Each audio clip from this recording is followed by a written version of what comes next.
नमस्कार, आप देख रहे हैं महाभारत। आपके साथ मैं हूं सुचरिता कुकरेती और आज महाभारत में बात होगी आतंक पर योगी प्रहार की। जी हां, कानपुर से 2 आतंकियों की गिरफ्तारी के बाद लगातार तार खुलते जा रहे हैं। ये तार एक बड़ी आतंकी साजिश की तरफ इशारा करते हैं। योगी आदित्यनाथ, उत्तर प्रदेश के मुख्यमंत्री, ने साफ कह दिया है कि किसी भी आतंकी को बख्शा नहीं जाएगा। आतंकी पूरे देश पर किस तरह से वार करते हैं, धर्म नहीं देखते हैं, क्योंकि जब बम फटता है तो वो किसी का धर्म नहीं देखता है। और इसीलिए आज महाभारत में मैं बात कर रही हूं योगी आदित्यनाथ के आतंक पर प्रहार की। और आज महाभारत में सीधे सीधे जो सवाल मैं उठा रही हूं वो ये कि योगी सख्त, आतंकी पस्त, आतंक पर मजहबी सियासत कब तक होगी? आतंक पर एकजुट होकर काम क्यों नहीं किया जा सकता? सवाल आज ये पूछ रही हूं कि साजिश में और कितनी गिरफ्तारी, कौन निशाने पर, क्योंकि लगातार तार जुड़ते चले जा रहे हैं और दबिश दी जा रही है। कई और गिरफ्तारियां हुई हैं। सवाल पूछ रही हूं मानव बम का क्या है? महिला कनेक्शन, 3 महिलाओं को जिन्हें मानव बम बनाया गया, उनकी तलाश चल रही है। सवाल पूछ रही हूं कि आतंकी पाठशाला के आखिर कितने चैप्टर? पहले ये रिपोर्ट देखिए और फिर महाभारत। जीरो टॉलरेंस की नीति के तहत काम करेंगे। आतंकी साजिश में बड़ा खुलासा, मददगार मौन।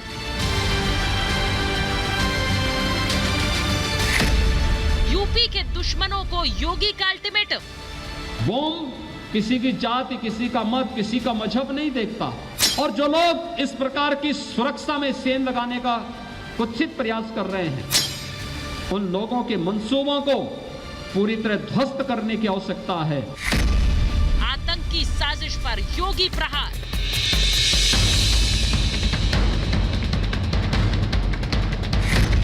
आतंक फैलाओगे, बच नहीं पाओगे। 24 करोड़ जनता की सुरक्षा के साथ सेंध लगाने के लिए किसी को भी छूट नहीं देंगे। जो भी उसके साथ खिलवाड़ करने का प्रयास करेगा, उसको उसकी कीमत चुकानी ही पड़ेगी। आतंक पर मजहबी सियासत कब तक? जो कार्रवाई होनी चाहिए वो बिल्कुल होनी चाहिए, उसमें कोई भी जाति, धर्म, मजहब नहीं देखना चाहिए। लेकिन बहुत दुख होता है इस सरकार पे, जब इस सरकार हिंदू मुस्लिम देखने लगती है। यूपी को देश विरोधी ताकतें अपना निशाना बनाने की साजिश कर रही हैं, लेकिन सुरक्षा एजेंसियों की सतर्कता साजिश करने वालों पर भारी पड़ रही है। स्वतंत्रता दिवस से पहले यूपी को दहलाने की साजिश को बेनकाब कर यूपी की योगी सरकार ने साफ कर दिया कि आतंकियों के मंसूबों को कामयाब नहीं होने दिया जाएगा। इस बीच यूपी के मुख्यमंत्री योगी आदित्यनाथ ने प्रदेश की सुरक्षा से खिलवाड़ करने वालों को कड़ी चेतावनी दी है। बम किसी की जाति, किसी का मत, किसी का मजहब नहीं देखता। और जो लोग इस प्रकार की सुरक्षा में सेंध लगाने का कुत्सित प्रयास कर रहे हैं, उन लोगों के मंसूबों को पूरी तरह ध्वस्त करने की आवश्यकता है। सीएम योगी आदित्यनाथ ने फिर साफ किया कि आतंक हो या फिर अपराध, प्रदेश में पहले दिन से जीरो टॉलरेंस नीति है। जो भी सूबे के साथ खिलवाड़ करने की कोशिश करेगा, उसको उसकी कीमत चुकानी पड़ेगी। इसलिए सरकार ने पहले दिन से इस बारे में कहा कि हम जीरो टॉलरेंस की नीति के तहत काम करेंगे। सुरक्षा के मुद्दे पर प्रदेश की 24 करोड़ जनता को हर हाल में सुरक्षा प्रदान की जाएगी और 24 करोड़ जनता की सुरक्षा के साथ सेंध लगाने के लिए किसी को भी छूट नहीं देंगे। जो भी उसके साथ खिलवाड़ करने का प्रयास करेगा, उसको उसकी कीमत चुकानी ही पड़ेगी। मुख्यमंत्री योगी आदित्यनाथ ने साफ कहा कि आम लोग ही आतंकी साजिश का पर्दाफाश करने में मदद कर रहे हैं। मुख्यमंत्री ने आम लोगों की तारीफ की। पाकिस्तान परस्त आतंकवादियों के साथ जुड़कर के कुछ लोग एक बहुत बड़ी घटना को अंजाम देना चाहते थे। अगर आपके पास ह्यूमन इंटेलिजेंस है, जनता के साथ सतत संपर्क और संवाद है, तो आम जनमानस इस बात को बता सकता है कि कहां पे क्या चीज हो रहा है। इस बीच पकड़े गए आतंकियों से जारी पूछताछ में चौंकाने वाले खुलासे सामने आ रहे हैं। आतंकियों की प्लानिंग का कच्चा चिट्ठा खुलकर सामने आ गया है। दूसरी तरफ धर्मांतरण मामले पर भी बोलते हुए सीएम योगी ने साफ किया कि सूबे में जनता के साथ किसी भी तरह की साजिश बर्दाश्त नहीं की जाएगी।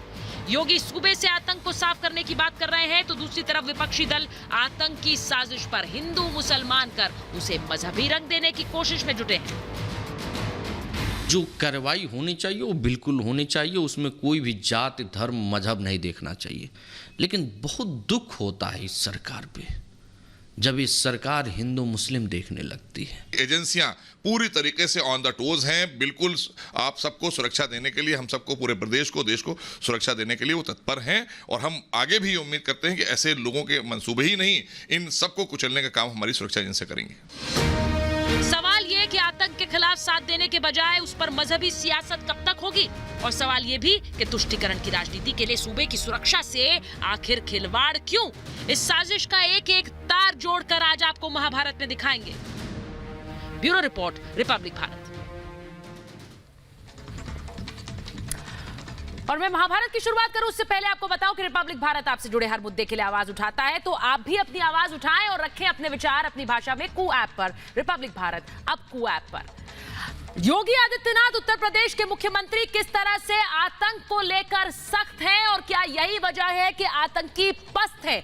2 आतंकियों को गिरफ्तार किया गया और इन गिरफ्तार आतंकियों ने किस तरह से जल्दी जल्दी राज उगले हैं। आतंकियों के मोबाइल में 12 वीडियोस मिले हैं, जी हां, और उन्माद से भरे ये वीडियोस हैं। ये इन वीडियोस का इस्तेमाल युवाओं को भटकाने के लिए किया जा रहा था। यही वीडियोस दिखाकर कैसे बाकी जो युवा हैं जिन्हें ये अपने साथ शामिल करना चाह रहे थे, उन्हें भड़काने के लिए किया जा रहा था। युवाओं को भड़काने के लिए सारे वीडियोस का इस्तेमाल, और आतंकियों की जो कॉल डिटेल्स मिली हैं, यानी किस किस को इन्होंने कॉल किया, उससे भी कई अहम खुलासे होते हैं। कहां कहां कॉल किया, दिल्ली, मेरठ, हरदोई, बरेली, हर जगह कॉल किया। यानी कि उत्तर प्रदेश में सिर्फ कानपुर तक सीमित नहीं था, उत्तर प्रदेश से कानपुर से लगते हर इलाके में किस तरह से नेटवर्क को फैलाने की बात थी। कानपुर में सबसे ज्यादा कॉल की गई और इस वक्त भी कानपुर में दबिश दी जा रही है। मिन्हाज ने, यानी पकड़ा गया एक आतंकी, उसने 4 बार नेपाल भी कॉल किया, 2 अलग अलग लोगों से बात की है। यह सारी जानकारी इन दोनों से पूछताछ में सामने आ रही है। योगी आदित्यनाथ यही बात कह रहे हैं कि किस तरह से आतंक पर लगातार वार होगा। मैं आपको यह बताऊं कि किस तरह से आतंकी और आतंकियों को, यानी कि स्लीपर सेल में लोगों को शामिल कर रहे थे। 5 चैप्टरों को ऑनलाइन रेडिकलेशन नाम दिया गया और इसी के जरिए फोटो वीडियो सोशल मीडिया पर पोस्ट की जाती थी। जिहादी लिटरेचर, जिहादी वीडियो पोस्ट किए जाते थे सीरिया के, म्यांमार के, ये दिखाकर जो लोग उस पर प्रतिक्रिया देते थे, यानी अगर आप लिखे गुस्से से भर देता है मुझे, तो ऐसे लोगों को चिन्हित करा जाता था कि कौन वो लोग हैं जो इससे प्रभावित हो रहे हैं और इस पर क्या लिख रहे हैं। 1 महीने तक इनको ऑब्जर्व किया जाता था, चिन्हित किया जाता था। इन 5 मॉड्यूल्स की बात सामने आई है, 5 चैप्टर्स की, जिसके जरिए इन आतंकियों को शामिल किया जाता था स्लीपर सेल्स में। मैं आपको बताती हूं, पहला उसका मॉड्यूल यानी पर्सनल चैट, जिन युवाओं को चिन्हित किया, यानी कि देखा आपने कि वो जिहादी वीडियो पर रिएक्ट कर रहे हैं, अपना गुस्सा दिखा रहे हैं, इन युवाओं को उनके जवाबों के आधार पर चिन्हित किया, इनकी एक लिस्ट बनाई जाती थी और उनसे मैसेंजर और ट्विटर पर पर्सनल चैट की जाती थी, यानी ये देखने के लिए ये क्या महसूस कर रहे हैं इस जिहादी वीडियो के बारे में। इन युवाओं की टोह ली जाती थी कि काम को लेकर ये लोग कितना इसे गलत या सही समझ रहे हैं, और सवालों के आधार पर इन हैंडलर्स जो है युवाओं का चयन करते थे। दूसरा आपको बताती हूं, इसका दूसरी कड़ी, यानी कि इस आतंक की पाठशाला का दूसरा चैप्टर, माइक्रो कम्युनिटी। चैट के बाद जो युवा चिन्हित होते थे, उन्हें हैंडलर उन लोगों की जानकारी देता था जो गिरोह के लिए पहले से ही जिहाद की रणनीति बना रहे होते थे। इनके लिए हैंडलर कहता है कि ये मेरे भाईजान है, यानी ये कहकर मिलाया जाता था, ये भाईजान है, यानी कि ये वो है जो अब शामिल होंगे हमारे साथ। ये आपके अंदर पनप रहे जिहाद को शांत करने का शानदार तरीका बताते थे। तीसरा मॉड्यूल, तीसरा चैप्टर इस जिहाद की पाठशाला का, और तीसरा चैप्टर किस तरह से फिजिकल कांटेक्ट, यानी कि मिलना। पूरी तरह से जब ये संतुष्ट हो जाते थे कि ये वो लोग हैं जो प्रभावित है इस जिहादी वीडियो से, तो उसके बाद उन हैंडलर्स को मिलने की बात आती थी, आतंकियों को मिलने के लिए बुलाया जाता था। नए रंग रूट को फिर से टास्क दिया जाता था कि किस तरह से टास्क को पूरा करना है, उन्हें कोई जिम्मेदारी दी जाती थी। इन गुर्गों को इस पर नजर रखने के लिए भी कहा जाता था, यानी कि अगर एक व्यक्ति को चिन्हित किया, इसको हम शामिल कर रहे हैं, उस पर कुछ 4 लोग नजर रखेंगे। टास्क में जो अच्छा करता था उसको फिर शामिल करने की बात की जाती थी। वीडियो कॉल से भी रूबरू आपस में इन्हें कराया जाता था। यह आतंक की पाठशाला है। मैं आपको बता रही हूं किस तरह से इन्हें मॉड्यूल में शामिल किया जाता था। वो स्लीपर सेल्स जो चल रहे हैं, वो किस तरह से इन लोगों को जो जिहादी लिटरेचर से या फिर जो जिहाद का रास्ता लेना चाह रहे हैं, उनको अपने साथ शामिल करते थे। 4th क्लास इसमें कंडक्टिंग ऑपरेशन नाम दिया गया, यानी कि किस तरह से ऑपरेशन को अंजाम देना है। मीटिंग के बाद हैंडलर सभी को आतंकी घटनाओं को कहां और किस तरह करना है, कब करना है, इसकी जानकारी देता था। हैंडलर की ओर से क्या मदद होगी यह भी बताया जाता था। युवाओं को अपने स्तर से क्या क्या इंतजाम करने हैं यह भी उन्हें बताकर तय किया जाता था और फिर घटनाओं को अंजाम दिया जाता था। पहले छोटे टास्क, उसके बाद देखा जाता था अगर ये उसे करने में उत्तीर्ण है, यानी कि अच्छा कर रहे हैं, तो इन्हें उस टास्क फोर्स में, जो कि आतंक की टास्क फोर्स है, उसमें शामिल किया जाता था। और AQIS आईएस इनेबल्ड, यानी कि अल कायदा और IS में शामिल होने के लिए आप पूरी तरह से तैयार हैं। इस प्रक्रिया में जो युवा आतंकी गतिविधियों में शामिल होते थे उन्हें आईएस इनेबल्ड, AQIS इनेबल्ड कहा जाता था। 2 और युवा इन घटनाओं से जो लोग प्रेरित होते थे उन्हें भी इसमें किस तरह से शामिल करना है उसकी रणनीति बनाई जाती थी, जो संगठन के लोगों द्वारा सीधे तौर पर तैयार किए जाते थे और इन्हें लेकर किस तरह से आतंकी घटनाओं को अंजाम देने की रणनीति बनाई जाती थी। इसी की बात हम कर रहे हैं। तो ये वो 5 मॉड्यूल्स हैं, 5 मॉड्यूल्स जो आतंक की पाठशाला में चलते थे। मेरे साथ जो मेहमान जुड़ रहे हैं, मेरे साथ बीजेपी यूपी के प्रवक्ता समीर सिंह जुड़ रहे हैं, मेरे साथ BHU के प्रोफेसर राजनीतिक विश्लेषक कौशल किशोर मिश्रा जुड़ रहे हैं, मेरे साथ राजनीतिक विश्लेषक वकील गौरव गोयल जी जुड़ रहे हैं और साथ ही दिल्ली पुलिस के फॉर्मर ACP वेदभूषण साहब मेरे साथ जुड़ रहे हैं, तारिक अहमद लारी साहब, आप उन्हें कई बार महाभारत में देखते हैं, राजनीतिक विश्लेषक हैं, समाजवादी पार्टी का पक्ष रखते हैं, बहुजन समाज पार्टी के नेता साजन सिंह साहब हमारे साथ जुड़ रहे हैं और साथ ही जुड़ रहे हैं दानिश कुरैशी साहब, राजनीतिक विश्लेषक है। बहुत बहुत स्वागत आप सभी का। और मैं शुरुआत दानिश कुरैशी जी आपसे कर रही हूं। ये तो पूरी की पूरी आतंकी पाठशाला लगाई हुई थी सर, किस तरह से रेडिकलाइज करना है, किस तरह से शामिल करना है, वो राज उगल रहे हैं। आप आरोप अभी भी सरकार पर मढ़ रहे हैं, दानिश कुरैशी। देखिए, बात आरोप मढ़ने की और नहीं मढ़ने की नहीं है। अभी तक सरकार ने भी जिन लोगों को पकड़ा है उन पर आरोप ही है, कोई कोर्ट का फैसला नहीं आ गया और कोर्ट के फैसले हमने देखे हैं सुचारिता कैसे है। सबसे पहले तो मैं बधाई दूंगा यूपी की ATS को और योगी आदित्यनाथ जी को आपके टीवी माध्यम से एक सलाह भी दूंगा कि सुनने में ये आ रहा है कि अफगानिस्तान में इंडो अफगान डैम जो था उस पर तालिबानों ने कब्जा कर रखा है। यूपी ATS इतनी वो है उस्ताद कि उन्होंने ट्विन टावर उड़ाने वाले अलकायदा के गुर्गों को कुकर बम के साथ धर दबोचा है। तो मुझे लगता है कि इनको अब अफगानिस्तान भी क्यों सर, आपको अपनी पुलिस पर भरोसा नहीं है? आपकी ATS ऐसा काम नहीं कर सकती क्या? वेदभूषण जी को लीजिए एक बार वेदभूषण जी को लीजिए, उसके बाद मैं जाऊंगी बाकी मेहमानों पर। एक मिनट सर, आप ये तंज कस रहे हैं अपनी पुलिस पर। सर, आप तंज कस रहे हैं अपनी पुलिस पर, आपको अच्छा लगता है? अपनी पुलिस पर तंज कसते हुए आपको अच्छा लगता है? आपको भरोसा नहीं है कि वो अलकायदा के आतंकियों को पकड़ सकते हैं? सुचारिता सुनो मेरी सुचारिता, इनको शांत कराएं, मैं जवाब देता हूं इनकी बात का। किसका पाकिस्तान का स्टेटमेंट सुना सुचारिता, इनको चुप कराएं, मैं इनकी बात का जवाब देना चाहता हूं। नहीं, कौन सा पाकिस्तान का स्टेटमेंट सुना दिया सर? सर, कौन सा पाकिस्तान का स्टेटमेंट सुना दिया? फिर आप कहते हैं कि हर बार आप फिर कहेंगे देखिए पाकिस्तान से जोड़ दिया। आतंकी स्टेटमेंट सर, जिन्हें पकड़ा गया है उन्हीं का स्टेटमेंट है, जिन्हें पकड़ा गया है उन्हीं से पूछताछ है। मैं ये कह रहा हूँ नरसिम्हानंद जैसे आतंकवादी ये कह रहे हैं कि हिंदू युवा हथियार उठा ले। क्या कार्रवाई कर ली योगी ने अब तक उस पर? मैं एक बार मैं वेदभूषण जी के पास जा रही हूँ। वेदभूषण जी, मुझे ये बताइए, जो आतंकी यूपी में बॉम्ब ब्लास्ट करने की साजिश रच रहे थे कि उत्तर प्रदेश में चिन्हित करी थी जगहें, जाकर रेकी कर ली कि यहां धमाके हो सकते हैं, किससे पहले? बकरीद से पहले, कांवड़ यात्रा निकले उससे पहले। उनको अगर पुलिस पकड़ ले तो आप तंज कसें अपनी पुलिस पर कि भाई अलकायदा के आतंकी पकड़ लिया आपने। वाह! अरे हम कहां तंज कर? एक सेकंड वेदभूषण जी, सर पुलिस अफसर है, पुलिस की कैपेबिलिटीज के बारे में आपसे ज्यादा जानते हैं, उन्हें बताने तो दीजिए। वेदभूषण जी बताइए। सुचारिता आपको हाँ। याद होगा, हिंदुस्तान ने अपने ex prime minister Rajiv Gandhi को खोया था। उसमें एक महिला सुसाइड बॉम्बर थी। यस, उसमें भी एक महिला बिल्कुल सुसाइड बॉम्बर थी जिसने चेन्नई में राजीव गांधी को उड़ाया था। जो महिला कनेक्शन निकल कर आ रहा है, इससे बिल्कुल साफ हो गया है कि इनके इरादे बहुत बड़े लेवल पर थे। जो इनका एक मॉड्यूल निकल कर आया, DIY मॉड्यूल, हाँ। Do it yourself, local level पर जो भी आपको मिले, प्रेशर कुकर मिले। आपको याद होगा दिल्ली के अंदर ट्रांजिस्टर बम कांड हुए थे, इनको हिदायत दी जाती थी, बाकायदा ट्रेनिंग कराई जाती थी ऑनलाइन। अब ये पुराने वाले टेररिस्ट नहीं हैं, ये सब टेक्नोक्रेट्स हैं, बिल्कुल टेक्नोलॉजी से चलते हैं। इनके पास में तमाम इंस्टाग्राम, ट्विटर, तमाम तरह के सोशल मीडिया, सर उसी के जरिए तो रेडिकलाइजेशन का काम चल रहा है, उसी के जरिए तो आतंकी पाठशाला चल रही है। दानिश कुरैशी जी को नहीं समझ आ रहा है ये आतंकी पाठशाला कैसे चल रही थी भाई?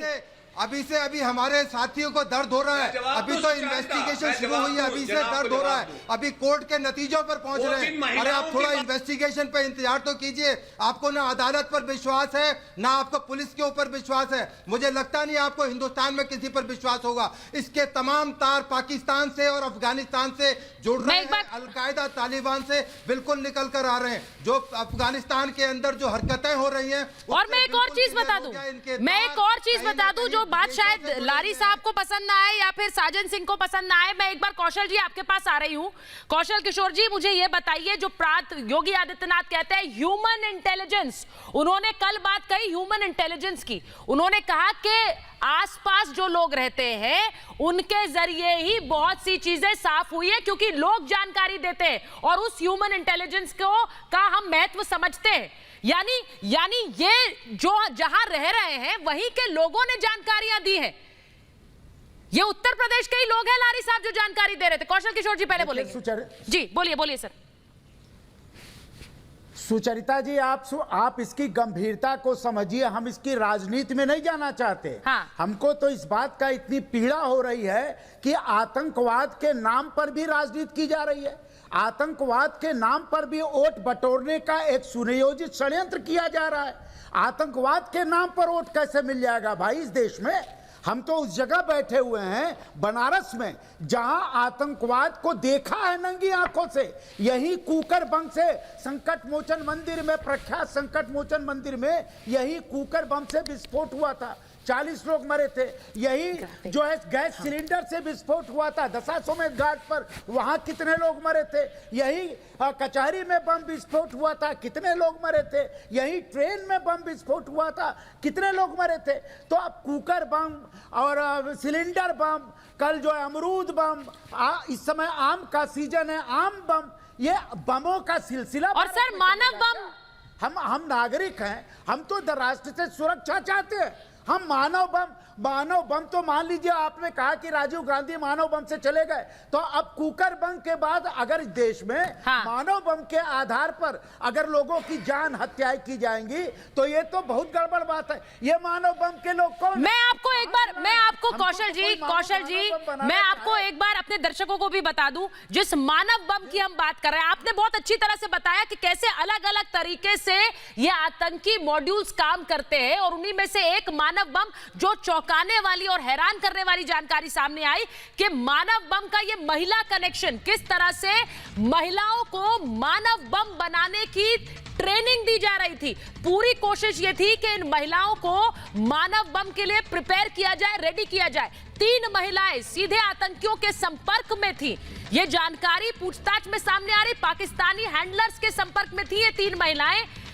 दर्जन भर महिलाओं को इसकी ट्रेनिंग दी जा रही थी, यानी कि आप मानव बम कैसे बन सकते हैं इसकी ट्रेनिंग दी जा रही थी पाकिस्तानी हैंडलर्स द्वारा। और कैसे दी जा रही होगी ये ट्रेनिंग? सोशल मीडिया के जरिए ही, उस इंटरनेट के जरिए ही जिसको नकार सकते हैं भले ही दानिश कुरैशी, लेकिन उसी के जरिए ये ट्रेनिंग दी गई। साजिश के तार लखनऊ से कानपुर तक जुड़े हुए हैं, ये भी बताया जा रहा है। अब ये तीनों महिलाएं बताया जा रहा है फरार है, मोबाइल ऑफ करके फरार है, लेकिन इन तीनों महिलाओं को खोजने की कोशिश चल रही है, क्योंकि कुकर बम का मजाक उड़ा सकते हैं दानिश कुरैशी, लेकिन मानव बम अगर इस पर काम हो रहा है, अलग अलग तरह के किस तरह से ब्लास्ट करने हैं, उनमें कुकर बम भी है, उनमें मानव बम भी है। क्या इसको गंभीरता से नहीं लेंगे हम? तारिक साहब, इसको गंभीरता से ना ले, ये जो जानकारियां छनकर सामने आ रही, या फिर आप कहेंगे कि नहीं, एक कम्युनिटी देखकर निशाना बना रहे हैं? नहीं मैडम, मैं एक बात कहूंगा। पहले तो आपका नाम सुचारिता जी है। कोई आदमी आपको थोड़ा बदतमीजी से करे तो ये अच्छी चीज़ नहीं। मैं अपने भाइयों से कहूंगा थोड़ा कायदे से बात करिए। लेडी बैठी हैं, मैम कहिए, मैडम कहिए, सुचारिता जी कहिए, चिल्लाइए आप ज़रूर, लेकिन इस तरह से नहीं होना चाहिए। दूसरी बात ये रही, जो आप अभी मानव बम और उसकी बात करिए, जब इनका कुकर बम जो है हवा में उड़ गया तो ये मानव बम की कहानी ले आए। तीसरी बात है, हैंडलर बैठे हुए वहाँ से कर रहे हैं। ये जो आदमी है मुशीरुद्दीन मुशीर या क्या, जो 2 पकड़े गए हैं, इनके ज़रिए कानपुर बात करते थे, नेपाल बात करते थे। मैडम, कानपुर में 90% रिश्तेदारियाँ हैं और नेपाल में सगे मेरे चाचा रहते हैं, जिनसे दिन में 2 बार बात होती है और कानपुर में दर्जन बार बात होती है। नहीं तो सर, इसका क्या मतलब है? क्या मैं भी कल इनके नहीं, इसका क्या मतलब है? आपकी रिश्तेदारियां हैं तो क्या ये लोग कानपुर में नहीं ऑपरेट कर रहे हैं? क्या आप मोहर लगा रहे हैं कि ये ऑपरेट नहीं कर रहे थे, वरना मुझे पता होता? हम लोग आतंकवाद के खिलाफ हैं। हम लोग मैम पूरी बात नहीं, लारी साहब, ये जानकारी का मतलब क्या है इस बहस में कि मेरे 90% से ज्यादा रिश्तेदार हैं? मैम पूरी बात सुन लीजिए, पहले पूरी बात सुन लीजिए, आप अपने आप समझ जाएंगी।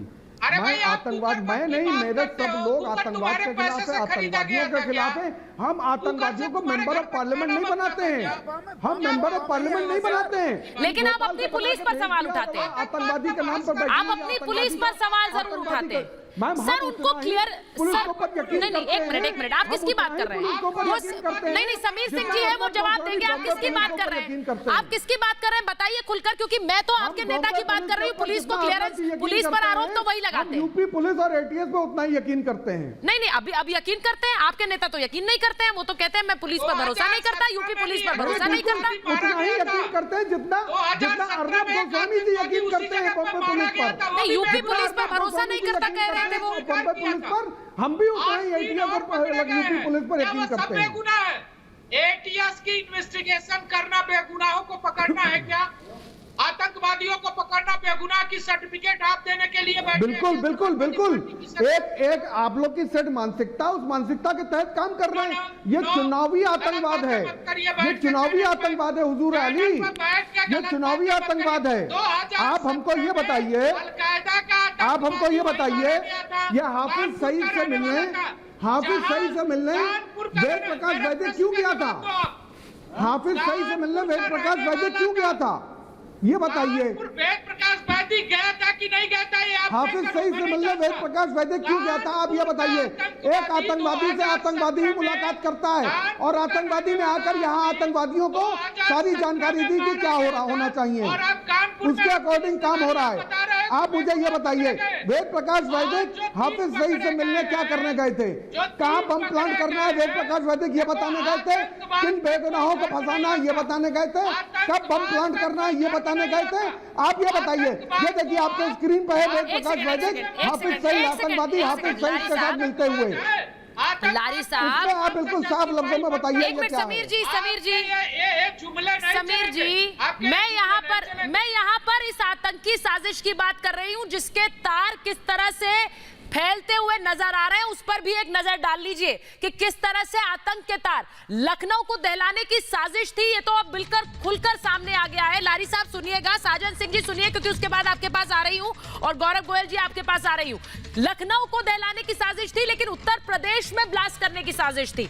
बकरीद से पहले धमाके का प्लान था, यह भी सामने आ गया है। दोनों आतंकियों के जरिए यह साजिश रची गई, जो कि स्लीपर सेल माने जा रहे थे, जिन्हें एक्टिवेट किया। भीड़ भाड़ वाले इलाकों की रेकी की गई। यह कहा गया कि ये दोनों किस तरह से खुद इन भीड़ भाड़ वाले इलाकों पर गए, वहां रेकी की गई, और मंगलवार का दिन भी चुना गया था धमाके के लिए, क्योंकि मंगलवार को सबसे ज्यादा भीड़ होगी।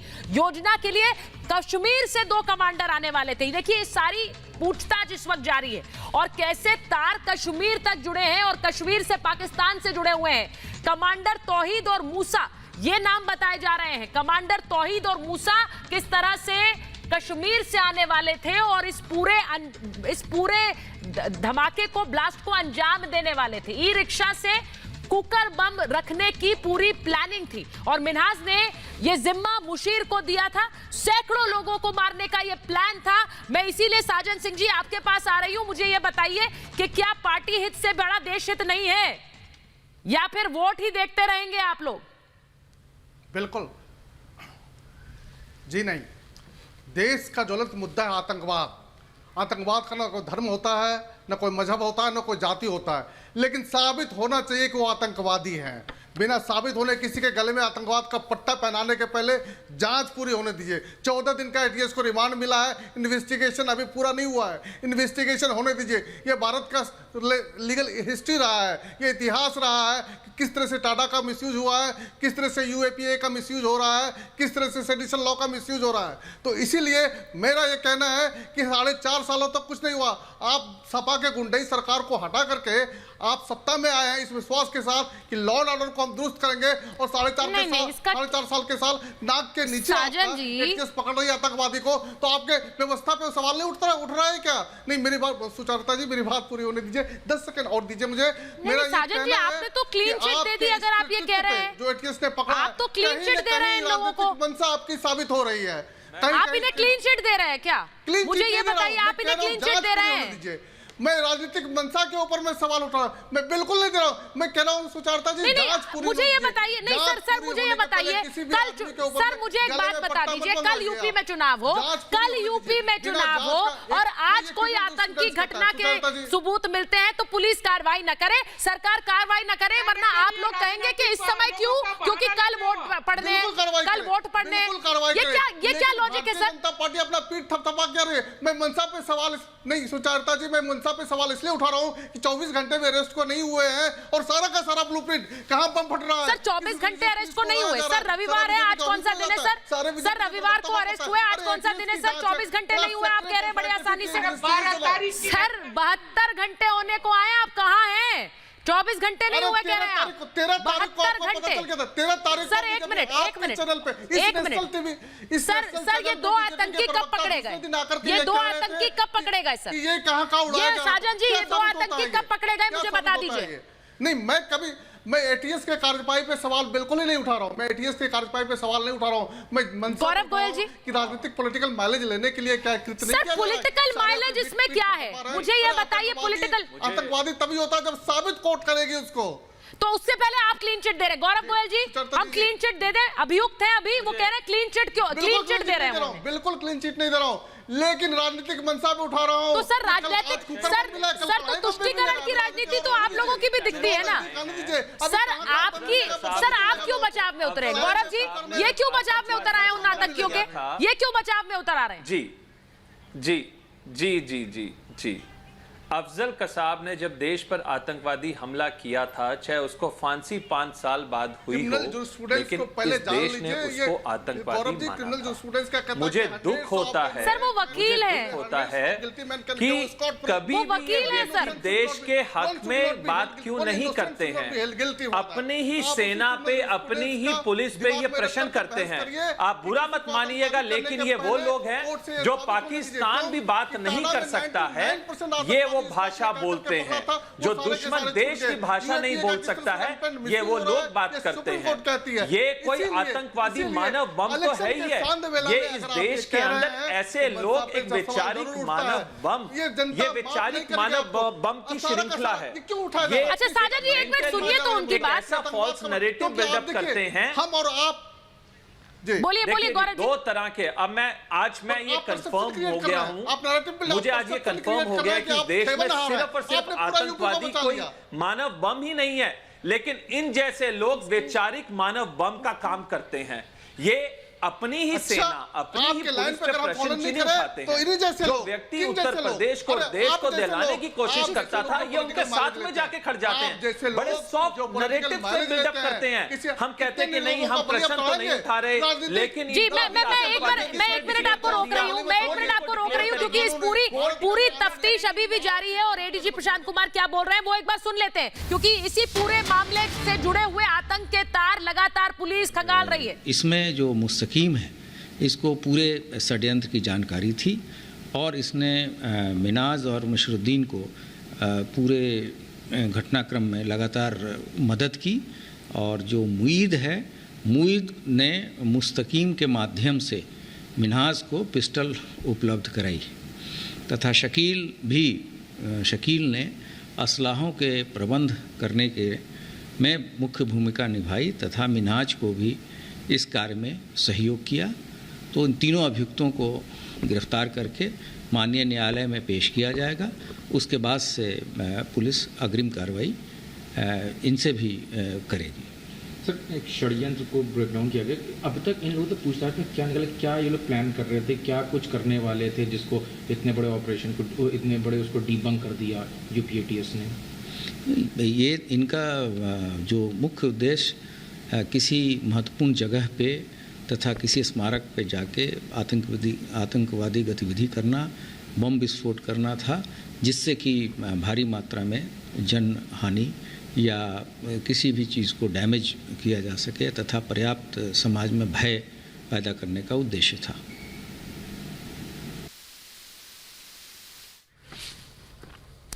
अब मुझे ये बताइए, मैं आपसे पूछ रही हूँ दानिश कुरैशी साहब, मैं एडीजी लॉ एंड ऑर्डर की बात मानूं या मैं दानिश कुरैशी की बात मानूं? दानिश साहब, और उसके बाद मैं गौरव जी आपके पास आ रही हूँ वापस। देखिए जी, बिल्कुल किसी की बात मत मानिए, न दानिश कुरैशी की मानिए, न एडीजी की। कोर्ट फैसला जो मैं क्यों ना मानूं मैं एडीजी की बात? ऊपर और सर्वोच्च होगा, क्योंकि आखिरकार न्याय वही होगा। सुन तो लीजिए, मेरी बात तो खत्म कर लीजिए। मैं वही तो कह रहा हूँ ना। अभी कोई भाई साहब कह रहे थे कि क्या पुलिस पे विश्वास नहीं है। हमारे देश का पॉलिटिकल स्ट्रक्चर ऐसा हो गया है कि हम स्टेट के इंस्टीट्यूट और सेंट्रल के इंस्टीट्यूट अपने पॉलिटिकल। अरे सुन लीजिए, मैं बोल रहा हूँ, आप खामोश हो जाइए। मैं आपको बिल्कुल खामोशी से सुन रहा था। तहजीब की अलामत दिखाए मुझे बोलने। मैं आपको जीता जागता उदाहरण बताता हूँ। आपको याद होगा पश्चिम बंगाल के कमिश्नर को अरेस्ट करने सेंट्रल इंस्टीट्यूट गया था। क्या हुआ था? क्या किया था स्टेट पुलिस ने? क्या आप वाकिफ नहीं है? नहीं, क्या आप वाकिफ नहीं है उन चीजों से? नहीं, क्या हुआ था बंगाल में? याद नहीं है आपको? किस तरीके से सेंट्रल इंस्टीट्यूट ने? एक सेकंड गौरव जी, एक मिनट। दानिश कुरैशी साहब, दानिश कुरैशी साहब, मैं एक चीज कह दूं सर। दानिश कुरैशी साहब, मुझे लगता है कि इस देश के विपक्ष को बहुत कुछ सीखने की जरूरत है देश हित के मामलों में। दानिश कुरैशी साहब, मेरी बात सुनिए। दानिश साहब, देश हित के मुद्दे पर जब आम आदमी भी आप लोगों को सुनता है तो उससे पीड़ा उठती है, क्योंकि देश हित के मुद्दे पर आवाज एक होनी चाहिए। आतंकवाद से अगर पुलिस जूझ रही है, उस पर कार्रवाई कर रही है, तो आवाज एक होनी चाहिए कि यह कार्रवाई सही है। उसमें भी राजनीतिक नफा नुकसान आप ढूंढने की कोशिश करते हैं। वहां बता रहे हैं उन्हें फायदा होगा, आप कैसे फायदा खोज रहे हैं इसमें? एक चीज कहना चाहूंगा। गौरव जी बोलिए। जी, मैं ऐड करना चाहूंगा जी, मैं इतना ऐड करना चाहूंगा, अगर इस बुद्धिजीवी दानिश जी की, क्या नाम इनका, दानिश जी की बात मानी जाए तो शायद पुलिस को उन आतंकवादियों को पकड़ने का भी कोई अधिकार नहीं है, इन्वेस्टिगेशन करने का भी कोई अधिकार नहीं है। ये उस दृष्टि में ये soft narrative, wrong narrative buildup करने का काम कर रहे हैं। इनकी लैंग्वेज से पता लगता है कि ठीक है, 5 साल 6 साल जब भी कोर्ट इनको फैसला देगी तब ये आतंकवादी डिक्लेयर होंगे, लेकिन आज ये आतंकवादी नहीं है। आज ये स्टेट गेस्ट हैं। ये इनकी लैंग्वेज से ये पता लगता है। मुझे लगता है this person has lost its mind. बिल्कुल, आप साध्वी प्रज्ञा को आतंकवादी कह के बता दीजिए। 40 साल की सर्विस के बाद कोई एडीजीपी बनता है, 40 साल की सर्विस के बाद कोई आईपीएस ऑफिसर एडीजीपी बनता है, और उसने अगर इन्वेस्टिगेशन करी है तो प्रिलिमिनरी इन्वेस्टिगेशन में उनको। भाई, आपका साध्वी प्रज्ञा से आपको बहुत प्रेम है दानिश कुरैशी साहब, आप हर बार उनको ले आते हैं हर बहस में। दानिश कुरैशी साहब, साध्वी प्रज्ञा को आप हर बहस में लाते हैं। और मैं आपको एक बात बताऊं, एक सेकंड, मैं एक बात आपको बताऊं, कौशल किशोर जी, भाई उनको इलेक्शन कमीशन ने उन्हें चुनाव लड़ने की अनुमति दी, जिसके बाद उन्होंने चुनाव लड़ा। सुन लीजिए मेरी बात सुन लीजिए दानिश कुरैशी, आपको उनसे ऑब्सेशन है, आप बार बार उन्हें लाते हैं, वो आपकी दिक्कत है। लेकिन यहां पर अगर पुलिसिया कार्रवाई कुछ हो रही है, उस पर आपको सवाल उठाने का अधिकार किसने दिया सर? मुझे ये बताइए। आपको नहीं लगता वो योगी आदित्यनाथ, कौशल जी, योगी आदित्यनाथ ने कहा कि बम फटता है, वो मजहब नहीं देखता, धर्म नहीं देखता। बकरीद से पहले बम फटता, कांवड़ यात्रा से पहले बम फटता, धर्म देखता क्या? मैं तो क्रिमिनल है जिसके ऊपर एक सेकंड एक मिनट रुकिए। स्पष्ट कर रहा हूं कि योगी आदित्यनाथ जी को उत्तर प्रदेश की जनता को बधाई देनी चाहिए, उत्तर प्रदेश की एटीएस और पुलिस को बधाई देनी चाहिए कि उन्होंने सक्रियता से इस आतंकवादी मॉड्यूल को खोज निकाला, और जो लोग पकड़े गए सारे लोग अपने पोल खोल देंगे और ये मॉड्यूल ध्वस्त हो जाएगा। अब आप कल्पना करिए कि मानव बम से फटता अगर तो कितने लोग मारे जाएंगे, चाहे महिला हो, चाहे पुरुष हो, चाहे बच्चा भी हो। अगर मानव बम बनाने का षड्यंत्र चलाया जा रहा है तो इससे भयानक षड्यंत्र और क्या हो सकता है? ये मानव बम क्यों बनाए जा रहे हैं?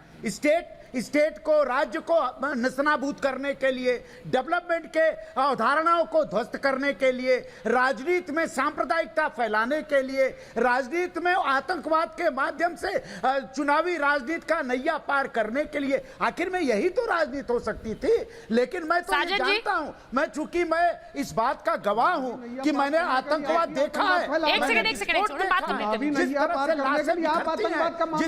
जिस तरह से चीजें रूप काट जाता है। बहुत अच्छा किया आप योगी आदित्यनाथ, बहुत अच्छा किया।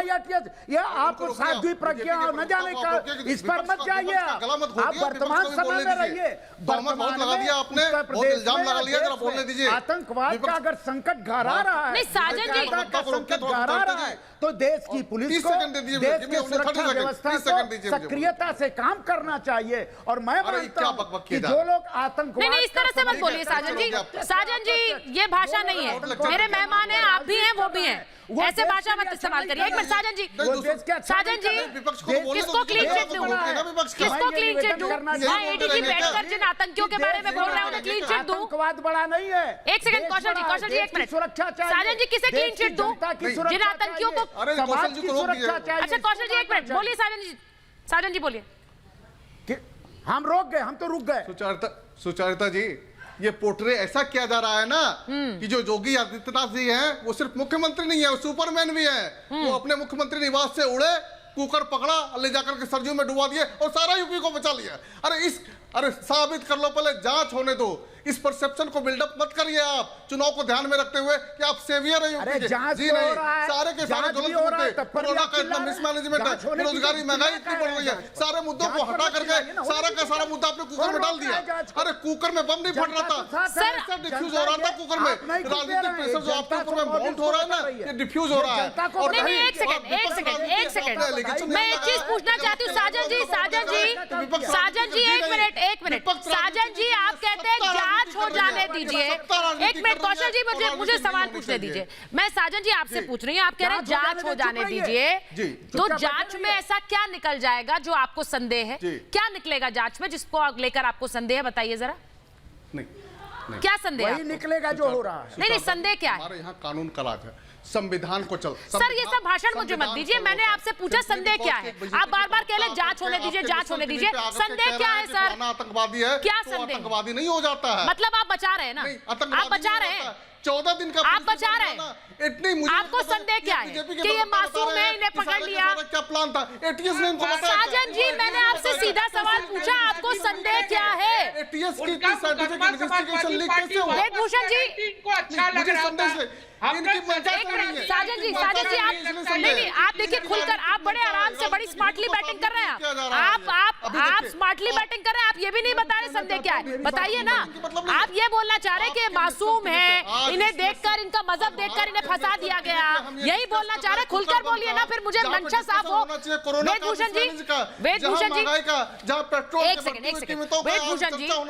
वेदभूषण जी अगर उस कुकर बम का तो बड़े स्मार्टली इसको डेविएट किया गया है। मुझे एक बात बताइए भाई, एडीजी प्रेशर कुकर बम निकालकर, मुझे सबकी आवाजें आ रही है, मैं ऐसे नहीं सुन पा रही हूँ। पीसीआर प्लीज मुझे एक बात बताइए वेदभूषण जी, ये प्रेशर कुकर बम लेकर दिखाया गया और जिस तरह से पूरी ये साजिश एडीजी सामने रख रहे हैं, ये झूठ बोल रहे होंगे क्या? ये आतंकी मॉड्यूल भी क्या पुलिस सामने रख रही है? सुचारिता, मेरा एक सवाल है जो आपके पैनल पर बैठे हुए हैं, मुझे बताएं कि ये जो पुलिस रिमांड दिया जाता है, यदि उनको नॉलेज है तो उनको जानकारी होनी चाहिए कि पुलिस रिमांड देते टाइम अदालत इस चीज को देखती है कि प्रथम दृष्टया कोई ऑफेंस, कोई क्राइम बनता है नहीं बनता, तब पुलिस कस्टडी रिमांड दिया जाता है। वकील साहब आपके चैनल पर हैं, अच्छी तरह आपको बताएंगे। इसका मतलब अदालतों पर भी विश्वास नहीं है। अदालत भी पुलिस के साथ मिली हुई है। ये वो लोग हैं जब सुप्रीम कोर्ट कन्विक्ट करती है, सुप्रीम कोर्ट के जजमेंट। मैं इसीलिए कह रही हूँ वेदभूषण जी की आतंकी पाठशाला है और उस पाठशाला का सफाया होगा। उस सफाई में कौन कौन किधर खड़ा है ये जनता देख ले। बहुत बहुत धन्यवाद आप सभी का महाभारत में जुड़ने के लिए।